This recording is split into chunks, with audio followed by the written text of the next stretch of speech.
Puja Tomar of India fought Shauna Bannon of Ireland at UFC, and the fight was a crazy roller coaster. Like, as predicted, Shauna pushed the pace in her point fighting style, used a floating sliding sidekick beautifully in the first round just to keep Puja Tomar at bay. Puja, because of a lack of reach, got stuck on the back foot, just defending, moving back, which did not pan out too well for her in the first round. But in the second round, Puja pushed the pace, finally relied on her power, right, and managed to land a powerful head kick on Shauna Bannon's face. And that was like pure shin to face connection. Shauna Bannon was down, out. Literally, eyes shut, body like a bag of potato sacks on the floor. But the referee decided to channel his inner Mario Yamazaki and let the fight continue. And that is where the tables turned. Puja got down to finish the fight with a ground and pound, but did not entirely commit to it. She got a little hasty and sat down in the half guard of Shauna Bannon. Now, Shauna Bannon is a very accomplished grappler. She's got very high level BJJ skills. So, the minute Shauna Bannon resurrected from that flash KO, the first thing she did was converted that half guard into a full guard and locked down Puja. Now, this was a instant red alert for Puja. Had Puja landed even like three shots, three clean elbows from that grounded position, maybe the referee would have immediately stopped it then and there. But for some reason, Puja shelled up and laid down with her head downwards. Even when she tried posturing up, it was a bit too late because she was already leaning forward. And when you lean forward into a person who's a good grappler and has got their guard on you, that's an invitation for an armbar or triangle setup. And that is exactly what Shauna Bannon did. She immediately shot for that armbar. Even here, Puja still had a window. She was posturing up, the arm was not fully in, the elbow was just at the edge. All she had to do was shimmy her arm and pull it out. But instead, for some reason, Puja sat back down. She lost the stack and sat back down. And sitting back down allowed Shauna to invert and drop Puja, sinking in that armbar back in deeper.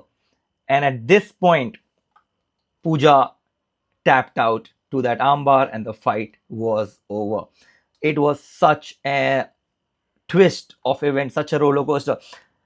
By the way, even at that point where Shauna Bannon inverted and got that armbar, Puja could have front rolled and attempted a hitchhiker escape to that armbar had she drilled armbar escapes a lot. I don't know what had happened. Was she too tired? Did she not know of it? Or what was the scene? But this is sort of a little wake up call for Puja that you can not only rely on your striking. Yes, you're a phenomenal power puncher, power striker. You have power, you are resilient, you're durable, you're amazing at what you do. But you do need to develop your ground game, right?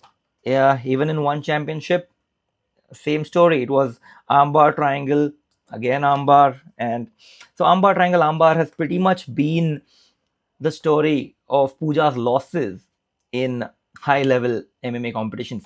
And this should be a wake up call for you to get up and start training like defenses against submission. Even if you are not a submission artist, you should know key defenses against submissions. That should be a game. You cannot expect to get to a level where you're fighting world class athletes who are proper mixed martial artists and be lacking on the grounds of submission escapes, right?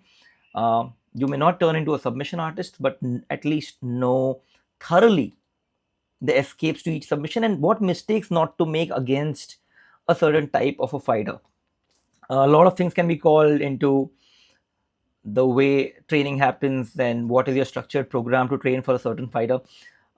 Given that Shauna Bannon was coming in as a point fighter with a taekwondo style, we knew she would be pushing the pace. Given that she is a IBJJF gold medalist at a black belt level in jiu-jitsu, we knew not to stay crouched down, posture down in her guard. Immediate disengagement was essential. And even if you chase her down for a ground and pound, clear the guard first and then ground and pound. Stepping into a half guard or stepping into guard to ground and pound is clearly a bad idea. So, very, very unfortunate turn of events for India and for Puja Tomar at the UFC. But Puja Tomar definitely made a mark with that knockout slash knockdown that she landed, because in the women's division, this powerful knockdowns are very, very rare, especially given how the current league of fighters are fighting. So it definitely puts a highlight and a spotlight on her. She's definitely made a few fans despite the loss. In fact, that was the most charismatic knockdown of the entire fight night of yesterday. So, absolute brownie points to Puja for that. And I really hope she ups her game, evolves her game. And the next time we see Puja Tomar back in the UFC octagon, she's a absolutely phenomenal mixed martial artist. All right.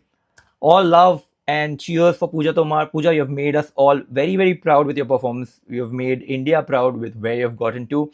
And now we really want to see you get to the next level where you evolve into the true mixed martial artist that you can be.